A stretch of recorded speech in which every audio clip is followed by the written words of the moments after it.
Beatrice. I need to talk to you about something important. It's kind of a big deal. Are you free to chat for a bit? I really need your full attention. Well, look at this! Eleanor is actually reaching out. That's a first in ages. I'm usually the one trying to get a hold of you. What's up? I'm just finishing up a design project, so I've got a few minutes before my next client call. Is everything okay?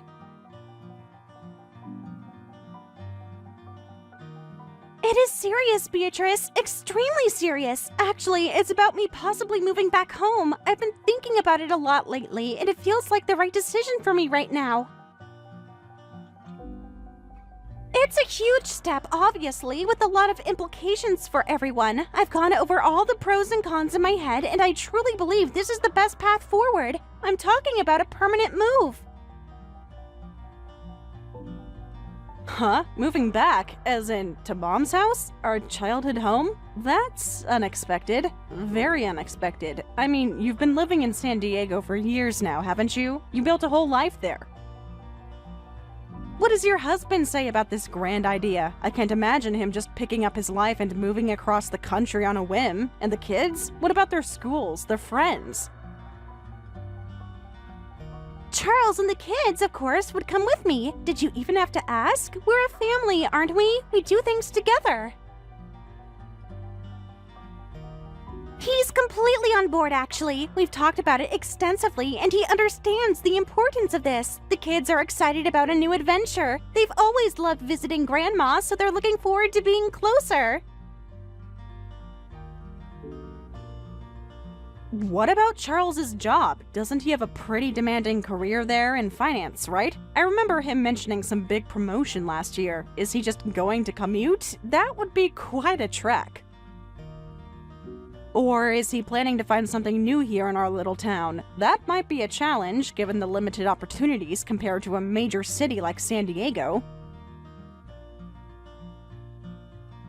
Oh, he'll just have to quit. It's not the end of the world. Jobs come and go, you know? They're replaceable. Family is more important than some stuffy old job, don't you think? He's already given his notice. He's excited about the change of pace. He says he's been wanting to try something different for a while anyway. He's already started looking at some remote opportunities, and he's confident he'll land something quickly. Just quit? Eleanor, are you sure that's feasible? What about your financial stability? A cross-country move, no immediate job for Charles. That sounds like a recipe for disaster. Have you really thought this through? What about savings? Is his company offering a severance package? This just feels incredibly impulsive, even for you. It'll be fine, Beatrice. Trust me. We have plenty of savings, and honestly, Charles's job is not what's truly important right now. Besides, I'm more worried about our mother right now.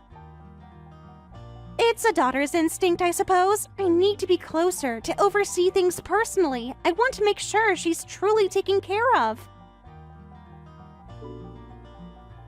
Worried about Mom? What's going on? As far as I know, the two of us have been managing perfectly fine here. We have a routine and Mom seems content. She's been in good spirits, going to her book club, doing her gardening. Everything seems stable. What exactly is it that you're worried about? Has she said something to you specifically? Oh, you would think so, wouldn't you? Living off Mom's money, nice and cozy, without a care in the world. You've always had it easy, haven't you? No real responsibilities, just floating along. It's easy to think everything's fine when you're comfortable. You've been living in that house for so long, I doubt you even see things clearly anymore. What's that supposed to mean? I contribute to the household, you know. I pay my share of the bills, I buy groceries, I help with the upkeep of the house, I work, I'm a freelance graphic designer, and my income is consistent.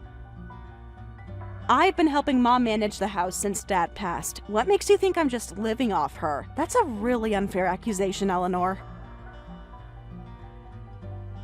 Please, let's be real, Beatrice. Don't be so naive. You're just living off Dad's inheritance, aren't you? You think I don't know about that trust fund? You're enjoying a life of leisure while Mom...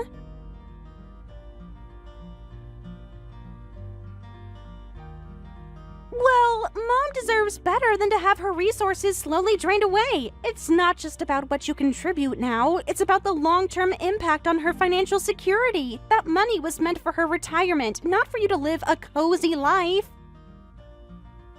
So, now you're suddenly concerned about Mom's feelings and her finances? That's rich coming from you, Eleanor. You haven't exactly been a beacon of family support over the years. You barely visit, you rarely call.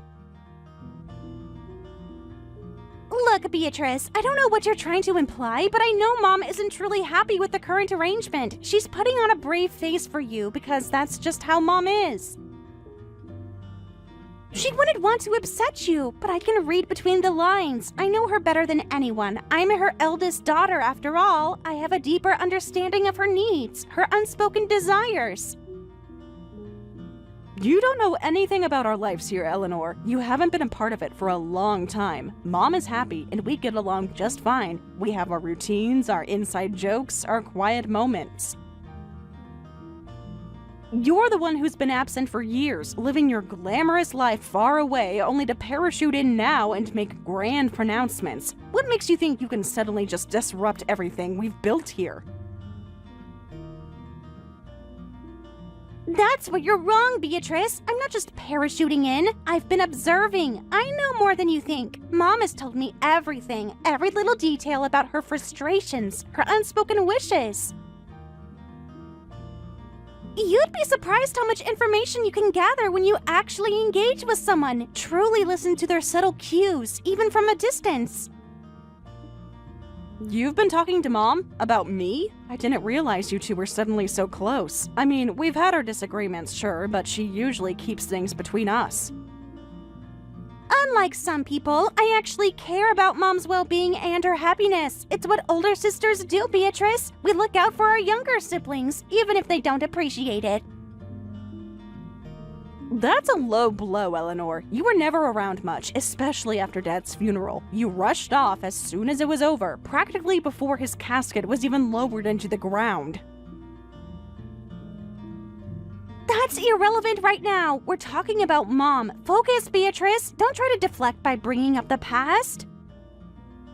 What matters is the present and Mom's future. You're always trying to shift the blame, aren't you? It's tiresome. Let's stick to the current issue at hand, which is Mom's living situation and her needs. So, what exactly has Mom been telling you? Because the Mom I know is perfectly happy. What's this big secret she's been supposedly confiding in you? Are you making this up? Because frankly, I don't trust anything you're saying right now. Give me specifics, Eleanor, not just vague accusations. She says it's tough with you around all the time. She can't do anything she truly enjoys. She feels like she's walking on eggshells. She feels like you're always underfoot, always there, preventing her from having her own space, her own freedom. That's ridiculous. Mom has her hobbies, her friends. She's an active person. We go out together. We have our own lives. She volunteers at the library. She goes to her gardening club every Tuesday. She even has a pottery class twice a week. She's always busy, and she's never complained about me being here. Never. Why would she tell you something different? And yet, you're there, living the high life on her dime. It's not fair to her, Beatrice. It's simply not fair. She shouldn't have to subsidize your lifestyle indefinitely. That money is for her comfort, her security in her golden years, not for you to live a perpetually comfortable existence without contributing meaningfully to her welfare or your own independence. Mom never said anything like that to me. She would never say anything like that. She's not like that. We have an open and honest relationship. We talk about everything.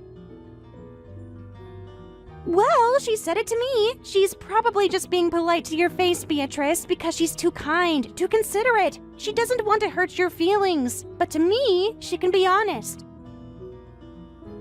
She knows I'll always have her best interests at heart, even if it means telling you a difficult truth. She respects my frankness. That's not true. We're close, and she would tell me if something was wrong. We have daily conversations, deep conversations, not just surface-level pleasantries. We've talked about our future, about her plans. You're lying, Eleanor. You have to be. She says it's exhausting having you there with no real job, just lazing around, constantly expecting her to cater to your schedule. She feels like she has no privacy, no space to herself. Every time she walks into a room, you're there. Every time she wants to watch TV, you're on the couch. She feels suffocated. I do have a job. I work from home. I'm a freelance graphic designer, and my income is stable and consistent. I have clients, deadlines, real work that I do every day. You just assume the worst about me, don't you? I'm sure that's very demanding. Is it really a job, Beatrice? Or just some little hobby you do to pass the time? Are you actually making enough to support yourself? Or is Mom still footing the majority of your bills? It's a proper job. I work at least 40 hours a week, sometimes more. I pay my share of the utilities, the internet, the groceries, even household repairs. I covered the new roof last year. I've been diligently setting aside money for Mom's future medical needs, too. I've been taking care of her financially and practically since Dad passed away. What makes you think I'm just sitting around doing nothing? I manage the house, I run errands, I cook dinners. I'm constantly busy. See? This is what I'm talking about! You're living there and it's causing problems for Mom! Everyone is struggling because you're freeloading! You're a drain on her resources, her emotional energy. Can't you see that? You're twisting things, Eleanor. You're distorting reality to fit your own narrative. You're making up these elaborate stories about Mom's supposed unhappiness just to justify your own manipulative plans. I refuse to believe this. Everyone is struggling because you're freeloading. Even your brother Arthur can't stand it. He's sick of it. He told me himself. He wishes you'd finally grow up and get out of Mom's hair. Arthur? Arthur would never say that. You're lying, Eleanor. Arthur and I are close. We talk all the time. He's been nothing but supportive of me and Mom. He would never say something so cruel behind my back. Oh, he has. He's fed up with you taking advantage of Mom. He told me just last week when I called him. He said he was worried about Mom, but he didn't know how to address it with you. He said you were too sensitive. He even suggested that maybe I should be the one to step in and fix things. You're making this all up. This isn't like Arthur at all. He would have told me himself if he felt that way. He's direct, not a backstabber. You're deliberately trying to isolate me, aren't you? I'm telling you the truth, Beatrice. You're just too blind to see it. You've been living there for so long in your little bubble, you've lost all perspective. You're like a parasite, clinging to Mom and Dad's legacy, while the rest of us are out here living real lives, taking real responsibilities. So, what's your grand solution then? What exactly do you want, Eleanor? What is the master plan you've concocted that justifies all these lies and accusations? What is your end game here? Because it's clearly not about Mom's well-being. It's about something else entirely. We're moving in. Charles, the kids, and me. We're taking over the house. Mom needs a real family around her, Beatrice, not just you, constantly there, reminding her of everything she's lost. We're a complete family unit, a proper household, and we'll bring life and energy back into that house. You can't just move in. This is my home too. I've lived here my entire life. I've been taking care of this house, maintaining it, pouring my own money and effort into it. And Mom lives here. You can't just barge in and take over like some kind of invading army. What about her wishes in all of this? Mom needs proper care, Beatrice, and frankly, you're not providing it. You're too focused on yourself, on your own comfort. She needs someone who can manage her daily needs, someone who can anticipate her wishes, someone who can truly be there for her in her twilight years. You're just not equipped for that level of commitment. That's an insult, a blatant, cruel insult. I take excellent care of Mom. I cook her meals, I take her to appointments, I make sure she takes her medication. I spend quality time with her every single day. I manage her finances, I pay her bills, I handle all her errands. What more could you possibly want? You think you can just waltz in and do better? Oh, please, letting her live in her own home is the bare minimum, Beatrice. She needs more than that. She needs companionship, stimulation, proper financial management, someone to protect her from... Well, from people like you who drain her resources. She needs a vibrant, loving environment, not just a quiet coexistence. We'll bring laughter and joy back into that house. And you think you're going to provide that by uprooting your entire family and moving back here, completely disrupting Mom's peaceful life? That sounds incredibly disruptive for everyone. Especially for Mom. You're going to turn her quiet sanctuary into a chaotic household with 2 kids and a constantly job-hunting husband. Someone needs to step up, and it's clearly not going to be you, Beatrice. You've had your chance, and you've squandered it. It's time for someone responsible to take charge. I'm the eldest. I have a duty. You're so incredibly arrogant. You think you know what's best for everyone, even when you're clearly making things worse. You're bulldozing over everyone's feelings, making unilateral decisions without any input. This is typical Eleanor, isn't it? Someone has to, Beatrice, and you're clearly not capable. You're too emotional, too stuck in your ways. You can't see the bigger picture. I have a clear vision for Mom's future, a plan for how to ensure her well-being, and I'm going to execute it. So, what happens to Mom if I'm gone? Who will actually look after her day to day? Will you be doing all the cooking, the cleaning, the errands, the appointments? Or will that fall to Charles, who won't have a job? Or your children, who will be going to school? Who exactly is going to manage all the practicalities of her life? As the eldest daughter, that responsibility falls to me. I'll take care of her, every single aspect. I'll hire help if needed, I'll manage her schedule, I'll cook her meals, I'll be her primary caregiver.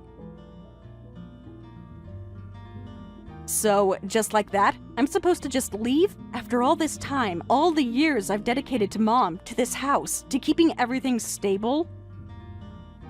You're just going to throw me out on the street? That's what you're saying, after all I've done?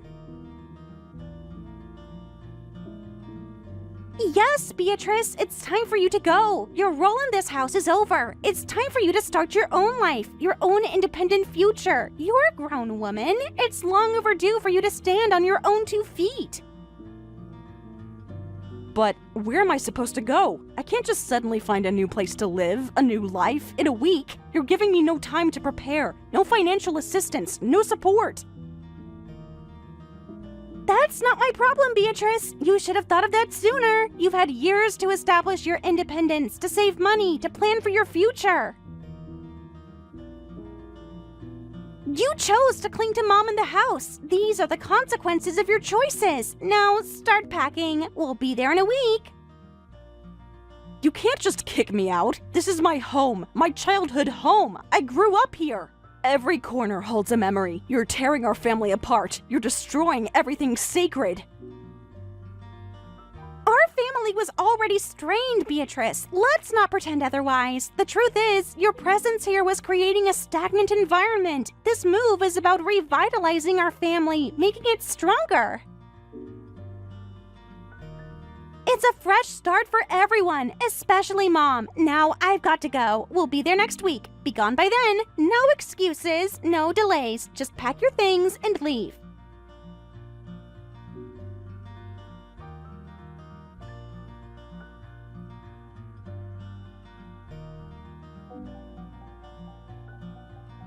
Arthur, can you talk? I just had the most insane conversation with Eleanor. I'm not okay. Hey, Beatrice. Yeah, what's up? I just finished a work call. You sound really upset. What happened? Did she actually go through with it? She did, Arthur. She completely did. She called and told me she's moving back home with Charles and the kids, and that I have to leave. She wants me out by next week. What? She actually said that? Are you serious, Beatrice? I mean, I know she can be... Well, she can be a lot, but I didn't think she'd actually kick you out of your own home. That's insane! She said it's for Mom's sake. She's claiming that I'm living off Mom's money, that I'm a freeloader, that I'm causing Mom stress and preventing her from living her life. Can you even imagine? She's making me out to be some kind of villain.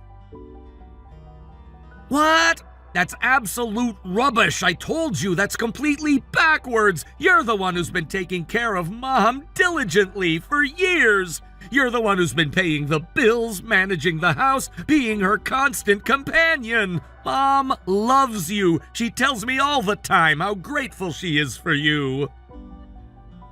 I know, right? That's what I tried to tell her, but she just kept repeating it like a broken record. Mom told me this, Mom told me that. She's completely convinced. She also said you thought I was a burden. She said you told her you were fed up with me. Did you, Arthur? Did you really say that about me? No, absolutely not, Beatrice. That's a lie. I would never, ever say something like that about you. Are you kidding me? We just talked the other day about how much I appreciate everything you do for Mom. I told her how you're the rock, how you're keeping everything together. She's twisting my words, Beatrice, deliberately. I can't believe she'd stoop so low.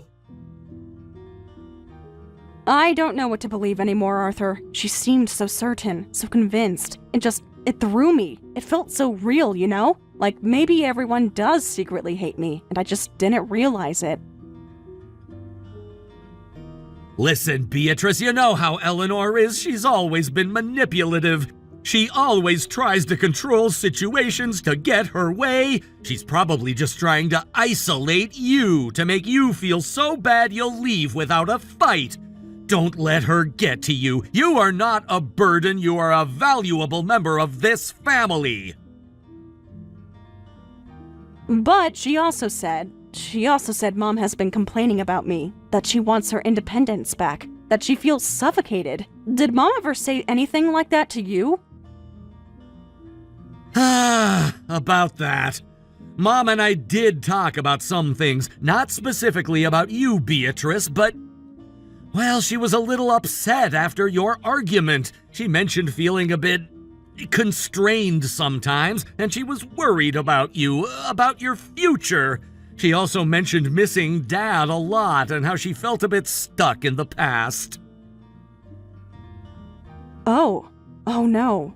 Arthur, do you think Mom's upset about the promise? The one I broke? The one I told you about? The one to Dad? Was it about the promise you made to Dad? The one you were struggling to keep? The one that was so important to him? You told me you were having a hard time with it. Yeah, that was it. I slipped up. It was a really tough moment, and I couldn't hold it together, and when she confronted me about it, I got defensive, and it blew up. We said some things we both regretted, I think. It was a really painful conversation, and we haven't spoken since that day. Eleanor probably contacted Mom right after that fight, didn't she? Trying to get her side of the story, sensing an opportunity to stir up trouble. She probably used Mom's vulnerability, her sadness after your argument, and her grief for Dad to twist things to her advantage. She would have latched onto Mom's feelings of being constrained or stuck and completely distorted them to mean you were a burden. That sounds exactly like something she would do. She always knows how to exploit a weakness, how to magnify a small issue into a huge problem. She's been like that since we were kids, hasn't she? Always manipulating situations to get what she wants. Honestly, Beatrice, Eleanor has always been, well, a bit self-centered and manipulative, but it feels like it's gotten worse as she's gotten older, more entitled, more demanding. This saving Mom act is just a cover for her own agenda, whatever that might be.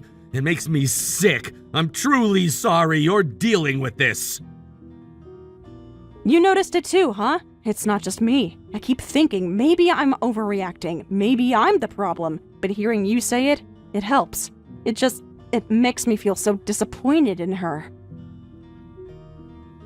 Definitely not just you. I've had my own run-ins with her over the years, especially since Dad passed. She always thinks she knows best, never considers anyone else's feelings, and she never takes responsibility for her own actions. It's always about her, isn't it? Her needs, her desires, her perceived slights. It's always been about Eleanor, hasn't it? Even when we were little, she was always the princess, always getting what she wanted, always blaming someone else when things went wrong. I just thought she would grow out of it, that adulthood would bring some maturity, some self-awareness. I was clearly wrong. Sadly, yeah. Listen, Beatrice, I'm sorry you're dealing with this. I know it's not easy. It's incredibly unfair. You've been such a steady presence for Mom, a pillar of support. It's just, she wants me to move out. She's planning to move in with Charles and the kids. She's already given her old landlord notice. She's already bought plane tickets. She's already making plans for the kids' new schools. She's completely committed to this, and she's demanding that I be gone by next week. It's impossible, Arthur. I can't just conjure up an apartment and a new life in 7 days. She wants you to move out? And you're giving up your main bedroom for her, aren't you? This is your home too, Beatrice, and Mom's. She can't just do that. This is completely out of line. She has no right to demand that you leave. That's what I said, but she's convinced she's doing what's best for Mom. She says Mom needs proper care that I'm not providing. What about Mom's wishes in all of this? Did Eleanor even consider what Mom wants, or is she just imposing her own will on everyone? Mom is not a piece of furniture to be moved around at Eleanor's convenience. Has she even asked Mom if she wants her and her chaotic family moving in? I don't think so, Arthur. Eleanor seems to think she knows what's best, regardless of what anyone else thinks or feels. She claims Mom confided in her, but it sounds more like Eleanor twisted Mom's feelings after our argument. She's just so sure of herself, it's unnerving. She's convinced she's the hero in this story. This is unbelievable. Beatrice, you know I'm here for you, right? If you need anything at all, money, a place to stay while you look, anything, my spare room is always open. My wife, Olivia, already said it's fine. She's very upset about this too. Thanks, Arthur. It means a lot. I just feel so lost and betrayed, like my whole world is being turned upside down. This house, it's my whole life. I don't know where I'd even begin to look for a new place, a new community. Don't. We'll figure something out. Let me talk to Eleanor again. Maybe I can get her to see reason. I'll make her understand that this is unacceptable. I don't know, Arthur. She seems pretty set on this. She's already talking about them moving in next week. She's already arranged for the moving truck, for the kids to transfer schools.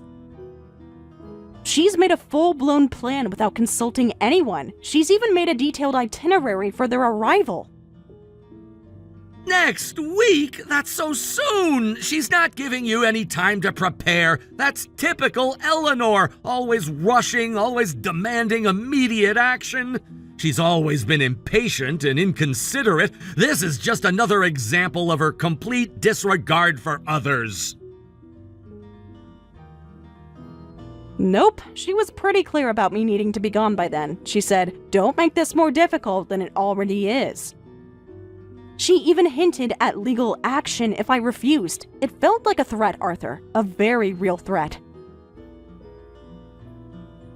That's completely unacceptable. I'm gonna call her right now. This is a family home, not her personal property to dispose of as she pleases. Be careful, Arthur. You know how she can be. She's in full attack mode. She's not listening to reason. She's completely convinced she's right, and everyone else is wrong. She'll just try to twist your words too. She's very good at that. I know, but I can't just stand by and let her bully you like this. This is our family home, and you belong there just as much as she does. You've earned your place there more than she ever has. Thanks, Arthur. You're the best brother a girl could ask for. Seriously, knowing you're on my side, it helps. It really does. It makes me feel less alone in this nightmare. Don't worry, sis. I've got your back. I'll let you know what happens after I talk to her. I'll make sure she understands the gravity of what she's doing. Don't blame yourself for what happened with Mom. We'll work through it together. Whatever that promise was, whatever the argument was about, it's not your fault that Eleanor is acting like this. Okay, Arthur. Talk to you later. Please be careful. She's ruthless when she wants something.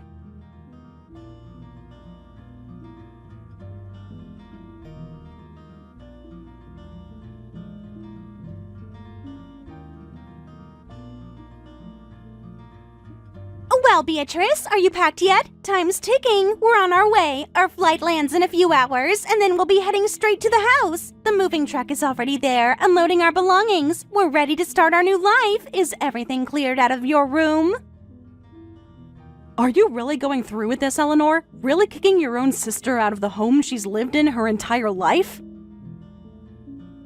Don't act like the victim here, Beatrice. It's truly tiresome. This is for Mom, as I've told you repeatedly. You've had plenty of time to prepare for this. More than enough, actually. You knew this was coming. This isn't a surprise. And frankly, this conversation is over. The decision has been made. And you really think moving in with your whole family, with 2 loud children and a constantly job-hunting husband, is the best thing for Mom? It sounds incredibly chaotic, Eleanor. Mom thrives on peace and quiet. This will turn her sanctuary into a circus. Have you even considered her preferences, her daily routines? Or is it just about what you want? We'll bring structure and proper care to her life, something she hasn't had in a long time. My children are well behaved, Beatrice, and Charles will be contributing to the household once he finds work. It's an investment in Mom's future, a complete family unit supporting her. You're just jealous, aren't you? Jealous of the life we're building, the stability we're bringing. That's a blatant lie, and you know it, Eleanor. Mom was perfectly happy, well cared for, and thriving before you decided to barge back into our lives and disrupt everything. She had her routines, her friends, her peace. You're destroying all of that with your selfish ambition. You're deluding yourself if you think this is for her benefit.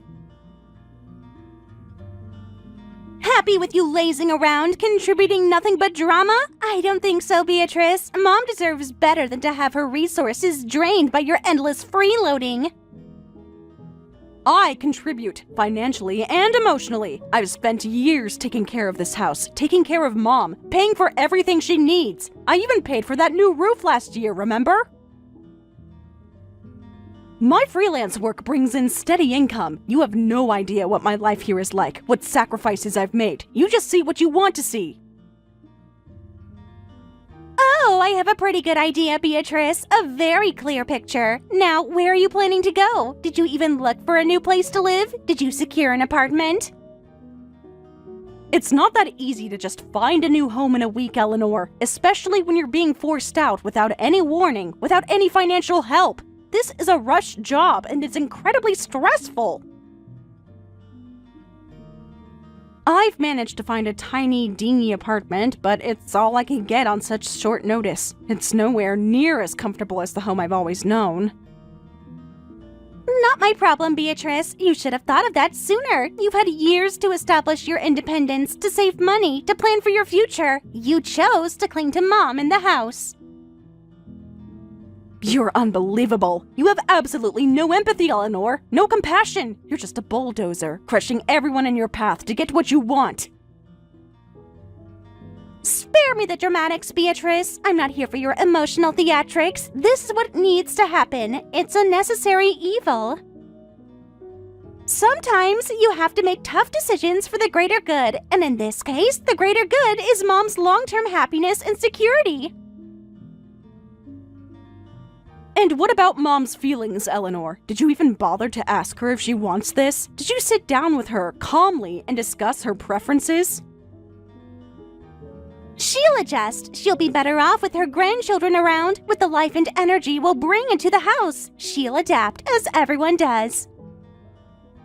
And frankly, Beatrice, she already implicitly agreed. She knows this is what's best for her, even if she couldn't articulate it herself. I'm simply acting on her behalf. You're just assuming that. You haven't even spoken to her properly about it. You've barely visited her in years, and now you're suddenly her advocate? I know my own mother, Beatrice, better than you do, apparently. I understand her unspoken needs, her deep desires. I know what will truly make her happy in the long run. You haven't lived in the same house as her for years. You don't know her life now. You don't know her friends, her hobbies, her daily routines, her quiet moments, her struggles. You have no right to come in here and make such sweeping pronouncements about her well-being. I know she deserves better than to be stuck with a jobless daughter who pretends to work from home while draining her inheritance. I know she deserves peace of mind, knowing her future is secure, and that's what we're going to provide. So, pack your bags. I have a job! Why do you keep saying that? It's a real job, Eleanor. I have real clients, real deadlines, and a real income. You're just trying to diminish my efforts to make yourself feel better about your own selfish motives. Whatever you say, Beatrice, your protests are irrelevant at this point. Just be gone by the time we arrive. Don't make this more difficult than it already is. You're heartless, Eleanor. Truly heartless. This is a cruel, unjust act. You're destroying the peace of this home, and you're destroying our relationship. I'm doing what's necessary, Beatrice, and I'm not here for your emotional lectures. This conversation is finished. Now, goodbye, Beatrice. I expect your room to be completely empty when I walk through that door. I'm giving you one last chance to comply peacefully. You're a monster. You've always been a monster, and now you've proven it. You will never know peace in that house.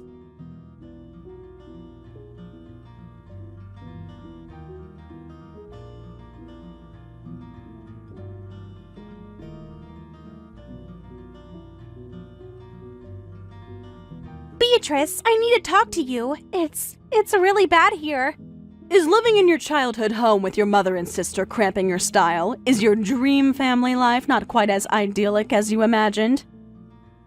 Mom she's a lot. She's been incredibly difficult. In the house, it's just not working out. Is she perhaps expressing her own opinions now that you're constantly there to hear them? She's constantly complaining about anything I do around here, about anything we all do around here. Perhaps she missed the peace and quiet she had before you arrived, or perhaps she's finally showing her true colors, now that she doesn't have me to deflect her frustrations onto. She blames me for you not being here. She says I scared you away. She's even started to cry when she asks, making me feel incredibly guilty. Well, I told you that I knew her needs better than you ever could. But this isn't fair. That wasn't supposed to be how things went. And I hardly have any money after I finished buying all the things we need. Plus, Charles still hasn't found a job. I tried to warn you that I was the one who bought everything in that house. It sounds to me like a lack of planning on your part. Please, you have to switch with me. Come back and live here, or at least send me all the money I need to for my family. Is that a joke? That is not going to happen at all. But who is going to take care of Mom? Mom made her own decision when she agreed to kick me out. You can settle all of this on your own. I've already spoken to Arthur, and he doesn't want anything to do with you either. So all of my family is just going to abandon me? This can't be right. You have to help me. You can't just leave me to do all of this on my own. I am not leaving you to do anything. You were the one that kicked me out, remember? Well, if this is all what you wanted, you can have it. Just don't come crying to me anymore.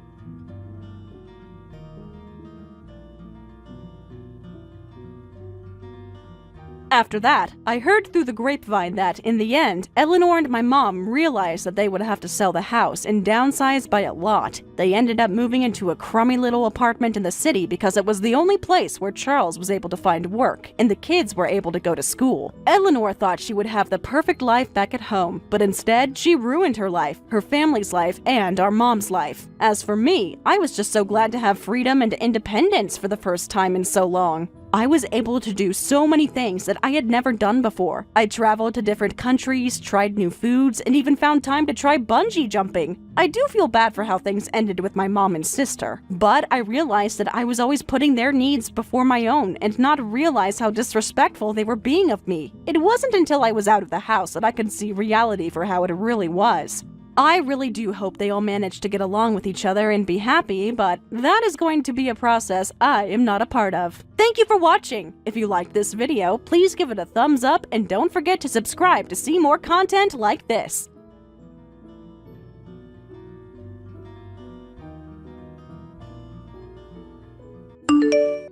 Hey, old hag! You're not seriously planning on showing up at the wedding, are you? You must understand by now that both Dad and I hate you, right? It's truly pathetic that you can't grasp such a simple concept. Do you lack self-awareness entirely?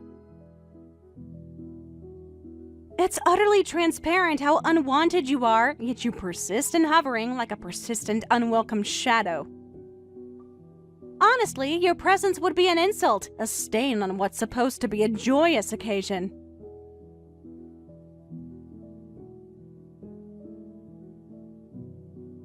We've made it perfectly clear repeatedly that you are not and will never be welcome, so just grasp the obvious and stay away. Your absence is the only gift we desire from you.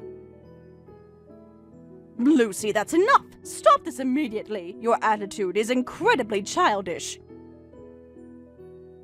You're 23 years old now, not a rebellious teenager. When are you going to grow up and act your age? This incessant negativity, this unfounded hostility, it serves no one. It only creates unnecessary friction and distress. I understand you may dislike me, but a wedding is a sacred ceremony, a significant event that symbolizes the connection between families, not just individuals. It's about more than just personal feelings. It's about respect for tradition, for the sanctity of the occasion. Your current tone is entirely inappropriate and frankly quite disrespectful. Don't you think it would be better not to speak that way? Family? I don't consider you family at all. In fact, you're always busy with work, so you probably don't even care about me, do you?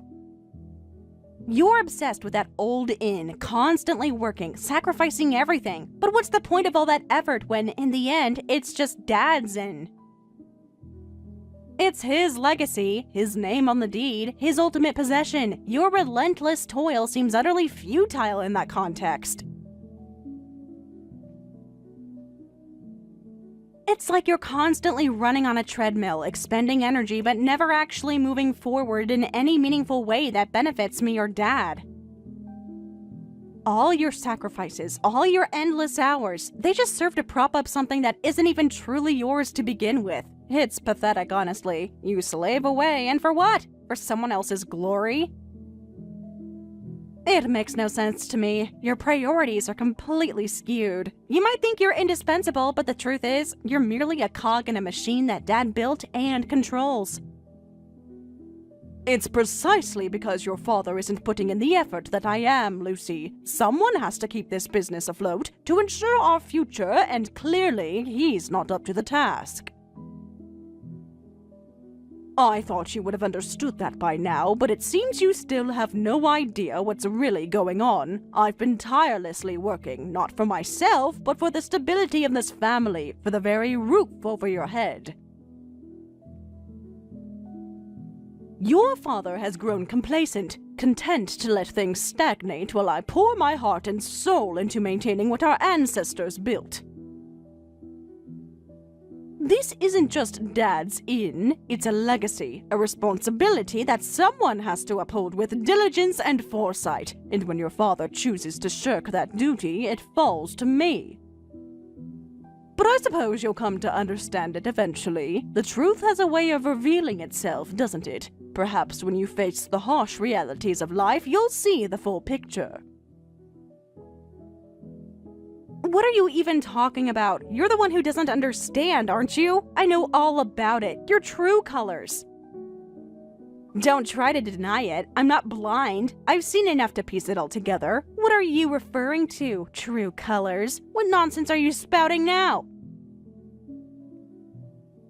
You can't do anything without Dad, can you? You're utterly dependent on him, yet you're hurting him, aren't you? Causing him endless grief and stress. You're a parasite, feeding off his success while secretly undermining him. I wish you would just disappear from my life and from Dad's life permanently. Your existence is a constant source of negativity and conflict, and we'd all be better off without your meddling presence. I don't understand what you're implying, but I suggest you be careful with your words. Careless remarks often lead to trouble, Lucy. You're speaking about things you clearly don't comprehend, fueled by assumptions and perhaps misinformation. Such reckless accusations can have serious repercussions, far beyond what you might imagine. It's not a game, and words once spoken cannot be unsaid. So, think before you speak, especially when you're making such grave allegations against your own mother. It's better to have no mother at all than to have one like you. And just so you know, Toa hates you too. Todd, my fiancé, he sees through you just like I do. He understands how truly awful you are.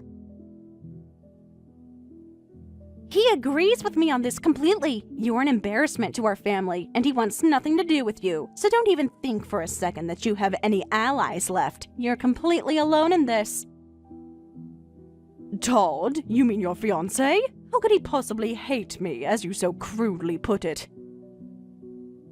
You've barely introduced us, and our interactions have been nothing but polite. Have you been filling his head with baseless accusations about me, Lucy? Are you actively trying to poison his opinion of me, even before he truly gets to know me? It speaks volumes about your character that you would stoop to such tactics, fabricating animosity where none exists. Yes, Todd. Todd is on my side, of course. He's smart, unlike you. He knows what's what. Of course, he won't inherit a shabby inn like ours. His family runs a company, you know, so he's not going to be tied down to this old, struggling business. He has bigger ambitions, a more prosperous future, and he's not going to let you or this inn drag him down. He's seen how you operate, how you cling to this place, and he wants no part of it. He's looking for upward mobility, not a decrepit relic of the past. He values ambition and success, things you clearly don't understand. I know. Darcy Industries, right? I'm quite aware of that. In fact, I'm well informed about the Darcy family and their business. It's part of my duty to be aware of the families that will be connected to ours through marriage. It's my responsibility to know these things, to ensure the well-being of our family and our business relationships. I've been doing my due diligence precisely because I care about your future, even if you refuse to acknowledge it. Ah, that's creepy. You're unnecessarily investigating me, aren't you? Why are you digging into my life, gathering information about my future in-laws? It's intrusive, and frankly, it makes me feel uncomfortable. What possible reason could you have for scrutinizing every detail of my personal connections? I'm not investigating you, Lucy. I just know his parents, that's all. We've had prior dealings, professional dealings. It's simply a matter of knowing the people we're entering into a family alliance with. It's called being responsible, not creepy. You're like a stalker. Are you even listening to me, Mom? You're always hovering, always prying, always trying to control every aspect of my life. It's suffocating. I'm an adult now, and I deserve some privacy, some autonomy. This isn't a game, Mom. This is my life, my wedding, and my future.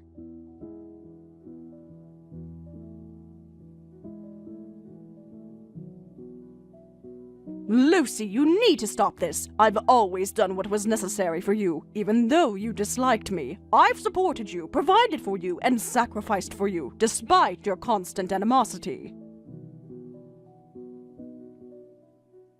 I don't understand how you became so twisted. What happened to the sweet child I raised? I honestly can't comprehend what led you to this point, to harbor such bitterness and disdain.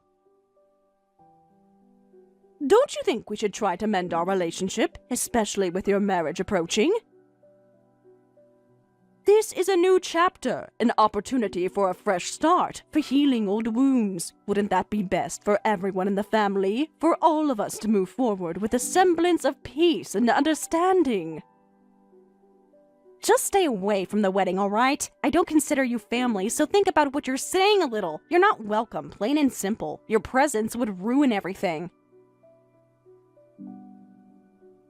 This is my day, my moment, and I want it to be perfect, free from your negativity. So for once, show some consideration and just disappear.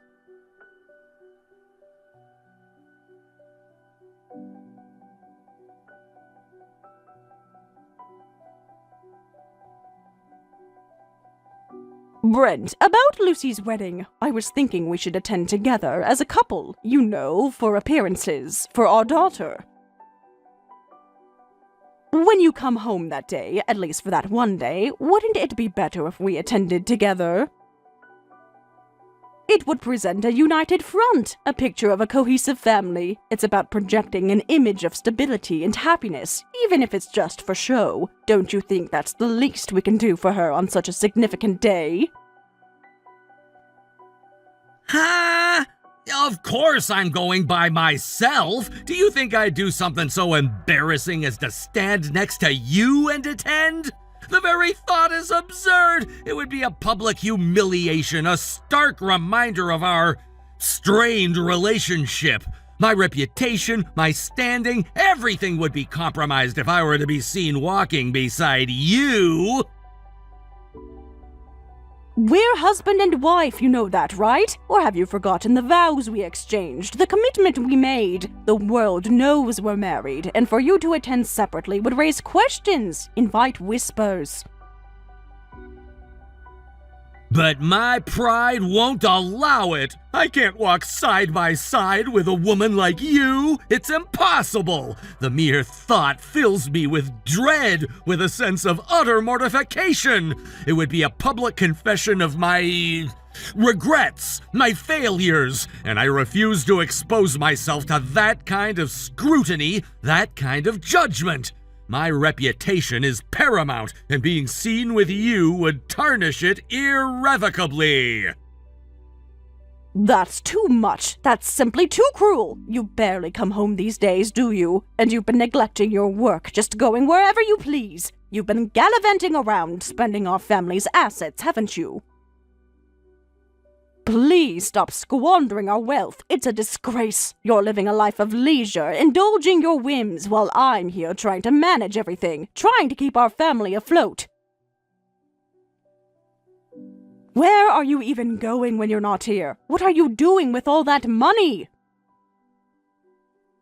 See, you just open your mouth and all you do is complain, don't you? Always nagging, always criticizing, never a kind word.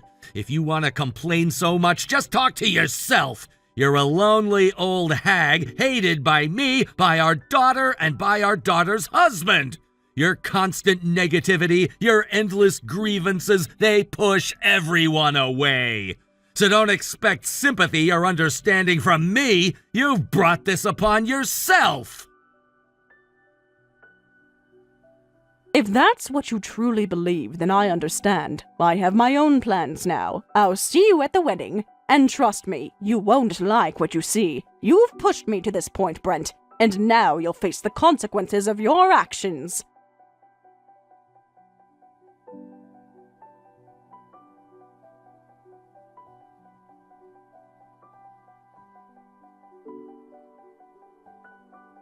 You actually came! Seriously, you actually showed up. A miserable old hag hated by her own daughter. What a pathetic sight. You have no shame, do you? No dignity whatsoever. To intrude on such an important day, a day meant for joy and celebration, with your unwelcome presence, it's beyond audacious. You are a constant source of embarrassment, and now you're bringing that disgrace to my wedding. Your behavior is completely unacceptable, especially on such a public and important occasion. You're speaking to me with such venom, such blatant disrespect in front of all these people. If you apologize immediately, I might reconsider my actions. I might, just might, be willing to overlook this public affront.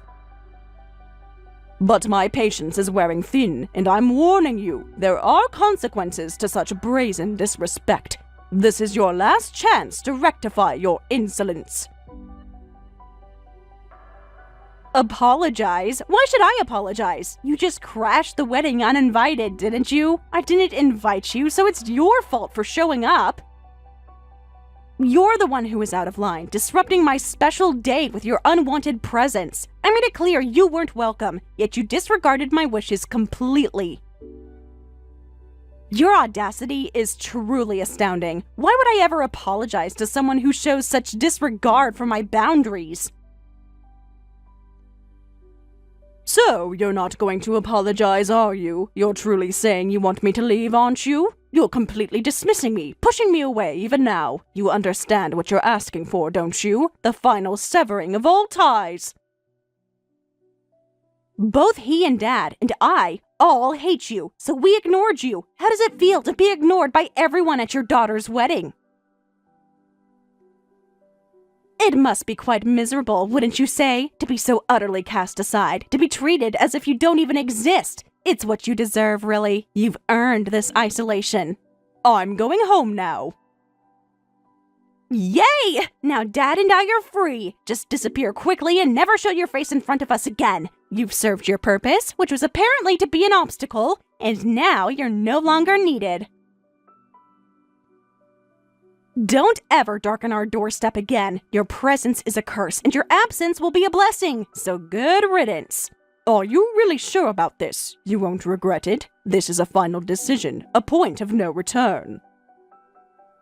Once I leave, there's no coming back from this. Are you truly prepared to live with the consequences of this irreversible choice? Because I assure you, there will be consequences, far-reaching and profound.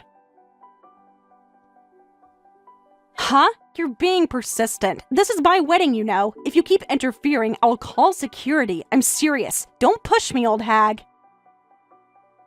I've already told you to leave, and you're still standing there making a scene. You're ruining everything. Absolutely everything. Get out now, or I swear I will have you forcibly removed.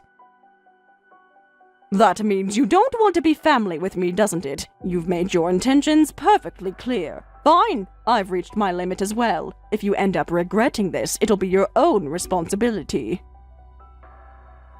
Don't come crying to me when things inevitably fall apart. This is your choice, your consequence. Well then, enjoy your wedding. That is, if it can continue. And believe me, it won't.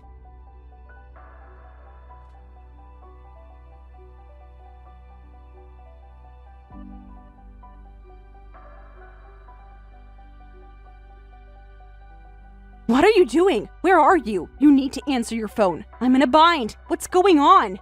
Yes, I already went home. You told me to go home, didn't you? You ignored me and coldly cursed me. You're the one who said you wanted me gone, and now that I've actually left, you're calling me so distraught? What exactly is your intention? What did you expect would happen? Did you truly think I would just vanish into thin air, leaving no ripples? That's incredibly naive, even for you. Todd's father is furious, and I don't understand what's happening. The wedding can't even continue. It's been interrupted. Dad and I are in a panic. The entire event has ground to a halt, and everyone is looking at us like we're complete fools. This is a disaster. Well, of course, Mr. Darcy and I have a business connection. Did you honestly think that my presence, or lack thereof, would have no bearing on anything?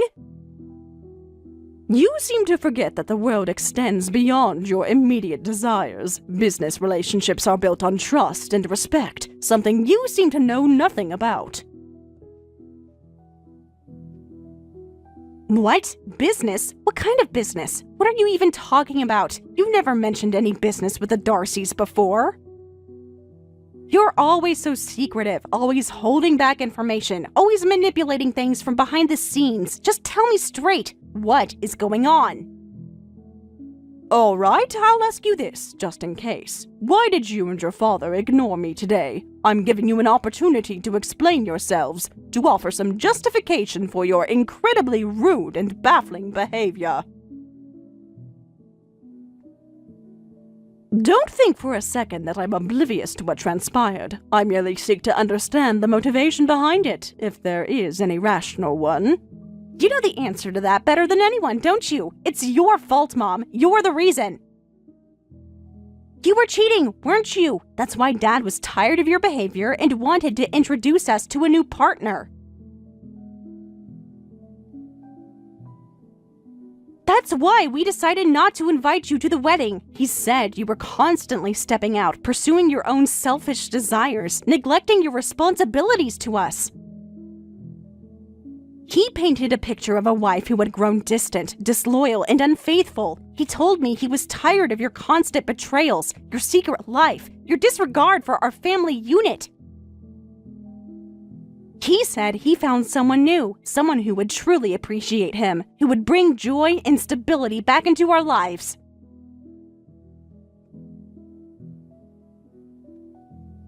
And that's why he wanted to introduce her at the wedding. But then you showed up, and it became a complete mess. Everything got complicated because of your stubborn refusal to stay away.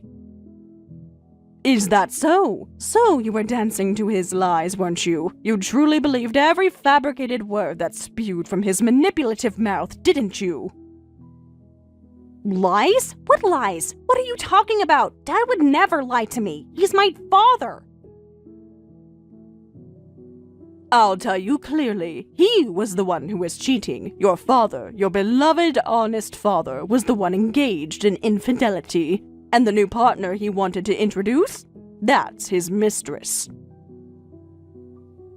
The woman he's been secretly seeing, spending our family's money on, all while pretending to be a devoted husband and father. And he had the audacity to try to announce his new life, his illegitimate relationship at your wedding, before our divorce was even finalized. It's nothing short of insane. He's completely out of his mind. What are you talking about? You're saying he was the one cheating, not you? That's impossible. He's always so busy with the inn's management, working constantly.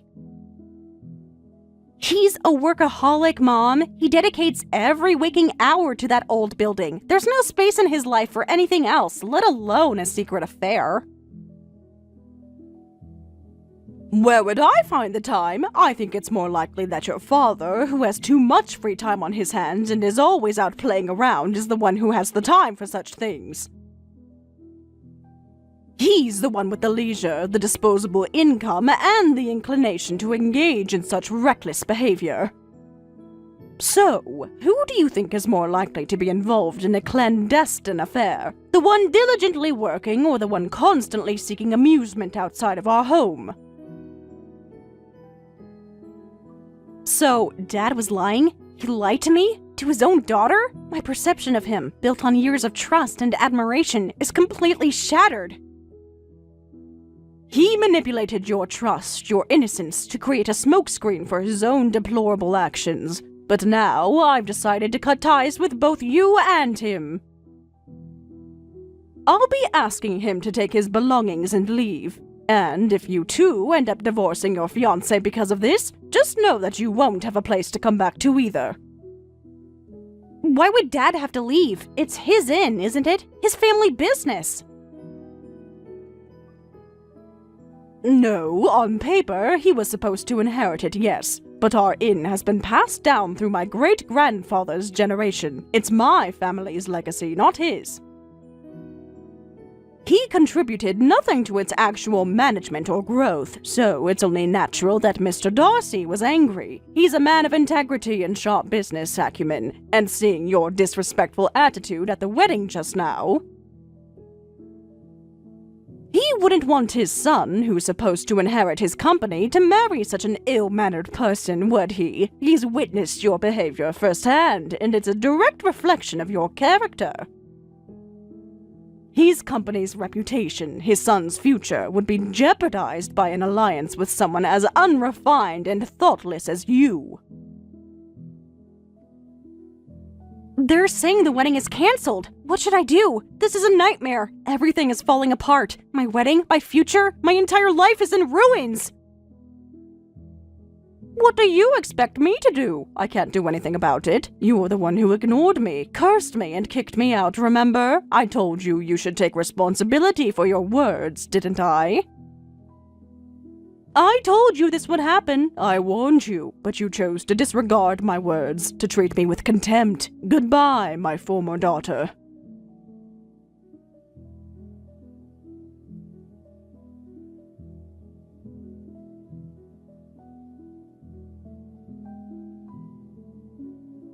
Mom, please, let's talk properly. The wedding was canceled. It's the worst, and the marriage might be off too. This is a disaster.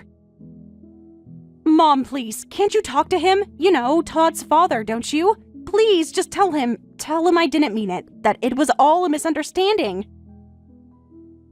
Who is this? We are strangers now, aren't we? You declared me irrelevant, unwanted, and now you come crawling back, expecting me to pick up the pieces of your shattered dreams? You're just like Dad, exactly like him. Always changing your tune when it suits you, always manipulating the situation to your advantage. The point is, you're an adult now. You're no longer a child who can blame her mistakes on ignorance. You chose to believe your father's lies, didn't you? You always believed what he said. You had more opportunities to talk to him, to clarify things, than you did with me, who was always busy with work. So you had no choice but to believe him, right? Is that what you're saying? But anyway, right now, my future is at stake. I'll be in trouble if the marriage falls through. What will you do about it? Don't you love your daughter? Help me! I'm your flesh and blood, Mom. How can you just abandon me like this? The time when you were cute is long over. As of today, you are completely a stranger to me, so you have to try your best on your own. You chose this. You pushed me away. You made it clear that I was no longer needed, no longer wanted. And now you expect me to rush to your aid? That's incredibly irresponsible of you, isn't it? Do you think it's okay to act like that? To treat your own mother with such disdain and then demand her help when you're in trouble? Your sense of entitlement is truly breathtaking. All right, let me ask you then, why is the marriage likely to fall through? What is the specific reason for this looming disaster? I want to hear your analysis, your understanding of the situation.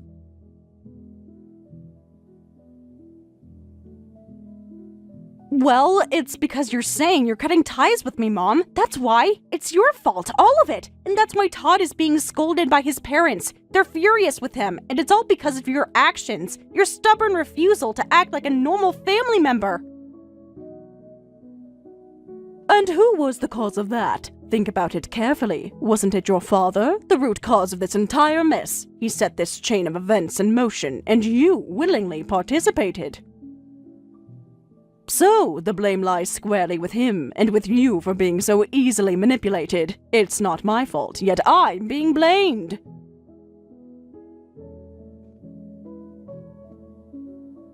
After you left the venue, Todd's father, who learned the truth about the situation, became furious. He suddenly started saying incomprehensible things to Todd, like how his business couldn't operate without my cooperation, and it seems he didn't like my attitude, how I conspired to ignore you. Todd's mother called me ill-mannered and blamed me too. She told me I had no respect, no sense of proper etiquette. What am I supposed to do? I don't know how to fix this. This is a complete disaster, and it's all because of your stubborn refusal to act like a normal mother.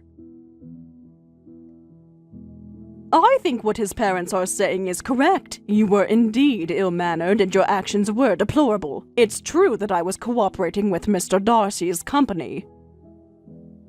As parents, wouldn't they be disappointed? Deeply disappointed? Todd, their son, was completely oblivious to the crucial business relationship between our families, a relationship I diligently maintained. He allowed himself to be swayed by your childish antics, by your malicious attempts to ostracize me. This demonstrates a profound lack of awareness, a shocking ignorance of the intricate web of connections that govern their family's success. Any responsible parent would be disheartened to see such a critical lapse in judgment in their heir. And that's not all. It was my wedding, but because of the weird atmosphere, all the other guests left. Of course, the wedding was canceled.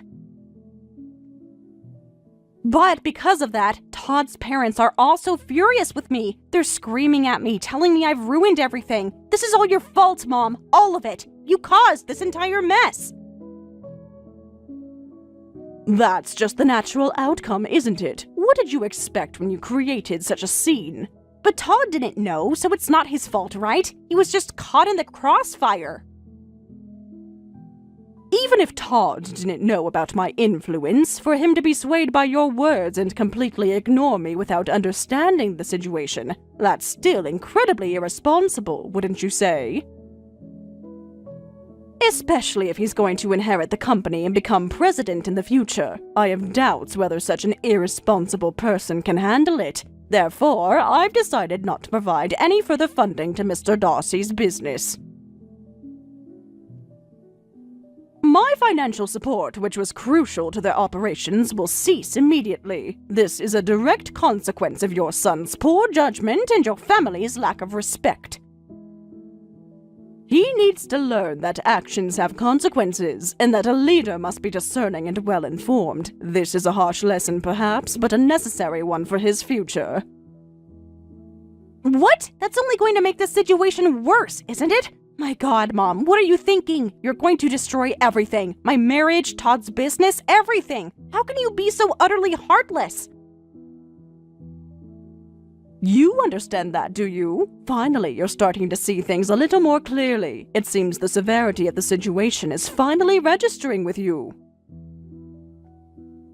So, what should I do? Mom, you're not going to help me, are you? You're just going to leave me to fend for myself? After all this, you're still abandoning me? Please understand that you no longer have a mother. You brought this upon yourself as a result of your naive choices. It's too late to regret your foolishness now. You made your bed, and now you must lie in it. You chose to believe lies, to act with malice, and to cast aside the very person who supported you. There are no do-overs, no second chances for such profound betrayals. So, embrace the consequences of your actions, for they are entirely your own. Wait a minute, Mom. Even if you contact me, I won't offer any help now. Why don't you try to think for yourself for a bit? Consider who supported your life until now. Think about how you've lived your life up to this point. Take this opportunity to reflect, to truly understand the impact of your actions. It's a chance for you to finally grow up, to become a responsible adult. So goodbye. Please try to become independent on your own. Good luck.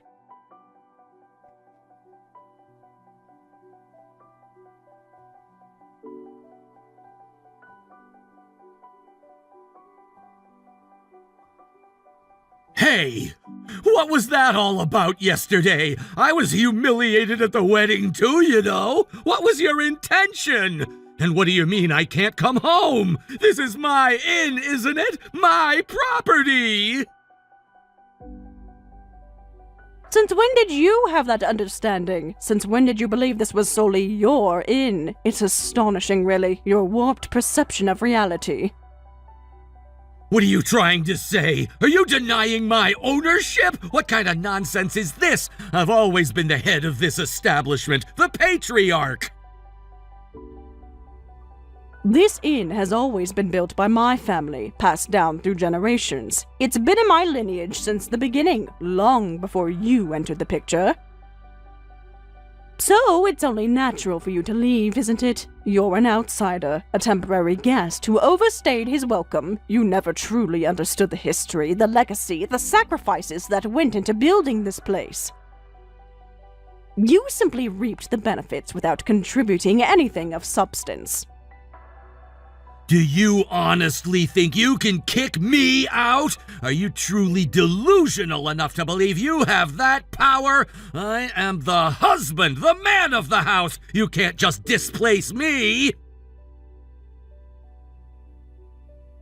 Of course, I manage all aspects of the inn's operations and the property's registration. You were merely a nominal owner, a title without substance. You were the face, perhaps, but I was the brains, the hands, the heart that kept this place running. You contributed nothing to its actual management, its growth, or its survival. You simply enjoyed the prestige without undertaking any of the responsibility. You can confirm with the other executives if you like. Asking them whether to keep me or you would be too foolish a question to be answered by anyone. They all know the truth. They know who really runs this establishment. You're an empty suit, a figurehead whose time has run out. Then what about my assets? What about my money, my possessions? You can't just take everything! Assets? What are you talking about now? What assets are you referring to? Are you claiming to have some hidden fortune I'm unaware of? My assets, of course! What's happened to them? You're not seriously planning to take all of my assets, are you? You wouldn't dare! I'm the owner of this inn! I've worked for this! I've built this! You never seem to understand, do you? You're just a name, nothing more. You actually had nothing to do with the management. In fact, you were the one who was squandering our assets, weren't you? You were taking funds, diverting them for your own personal use, weren't you? Even if you had any assets, they would likely be used to pay for the alimony. And believe me, the amount will be substantial. What? Alimony? What are you talking about? What divorce? What legal proceedings are you referring to? Are you threatening me? You were planning to announce a new partner at our daughter's wedding. How shameless and foolish can one man be? You actually thought people would be happy if you announced a mere affair at a wedding, didn't you? Only a fool like you would be happy. No, wait. It's probably useless to ask a fool if they're a fool. You're beyond reason, beyond comprehension. Your lack of common sense, your utter disregard for social norms is truly astounding. What? Well, fine, whatever. If you want to claim alimony, do it. But you know the term asset division, don't you? The money you think is yours is also mine. I'll take half of the inn's money, too. You won't get away with taking everything. Do you really think I would have married you without anticipating something like this? Do you honestly believe I'm so naive, so foolish that I would enter into a lifelong commitment without considering all contingencies? I didn't marry you without any preparation, obviously. Of course, you haven't forgotten about the prenuptial agreement we signed before the marriage, have you? Prenuptial agreement? I don't remember any such thing. That was ages ago. Almost 30 years ago, wasn't it? That's ancient history. It's surely invalid by now. To be precise, it was 25 years ago, and it has no expiration date. It's still fully valid and enforceable. I've already called our corporate lawyer, and we're discussing this. I've also gathered evidence of your infidelity beforehand. The lawyer will be contacting you shortly regarding the alimony claim, so be prepared and wait for it. That's impossible. I won't get a single penny. I thought this was my inn. And you've been collecting evidence of my affair? So you knew? You knew all along? Unlike you, I'm not a fool. I've known about your affairs for years. I've been preparing for a divorce all this time. I wanted to attend Lucy's wedding pretending to be a harmonious couple, to give her that one day, that one beautiful memory, free from the sordid reality of our lives. But your brainwashing of her ran deeper than I imagined. As a result, I've decided to cut ties with her as well. She's so deeply entrenched in your manipulative lies that I see no other recourse. It's heartbreaking, but necessary. How could you abandon your own daughter? You're cold, Brenda. Utterly cold! I don't want to hear that from you, the one who created the cause of all this. I thought it would be better to cut ties for now. She needs to become more independent, don't you think? And she needs to understand the consequences of making an enemy of me.